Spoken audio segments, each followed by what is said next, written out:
We're looking to verify the damage that has been reported from the recent storms. That's a rep from FEMA. FEMA crews out and about in Outagamie and Waupaca counties tonight assessing flood damage from last month's rain. Brought those water levels along the Wolf River to record highs. The general assessment today, a key first step toward possible federal assistance for people in northeast Wisconsin who need it. Our Samantha Cavalli has been boots on the ground covering this story since the floodwaters rose a few weeks ago. She's joining us once again live in Shiocton after following around several of those FEMA crews. What did you learn, Samantha?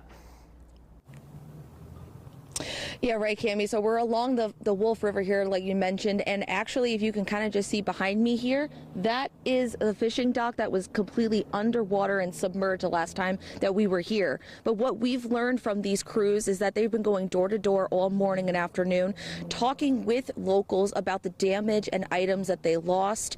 And while it seems to be getting back to normal here in the village, for those who experience the brunt of this flooding, it's not over just yet. So 4 crews were out earlier today and through the rest of the day in Outagamie and Waupaca counties. Now, there were 2 in Waupaca County and 2 here in Shiocton, going door to door to document that storm damage. Now, across these neighborhoods, the cleanup is already visible with garbage bags and dumpsters packed with water-damaged belongings. Now, officials say this is a critical first step in determining whether Wisconsin will request federal assistance. And crews are also speaking with homeowners about what they lost and how recovery is going, like Kayla Cruz, whose crawl space flooded out.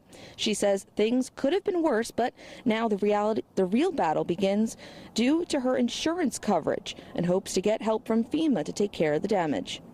We're going to have to probably try to get what we can get and go from there, and hopefully it's enough to fix everything like the porch and stuff. So after we complete these damage assessments, the state will analyze this data and make a determination on whether state and local capabilities have been exceeded and whether they'd like to request federal assistance. And FEMA crews want to reiterate that you don't have to be home to receive the federal aid as they're going door to door. They also remind you that if you haven't filed a claim, you should do so as soon as possible and keep all of the receipts, photos that you've taken, videos as well, to prove that you might be able to receive some of that aid. Reporting live in Shiocton, Samantha Cavalli, Action 2 News.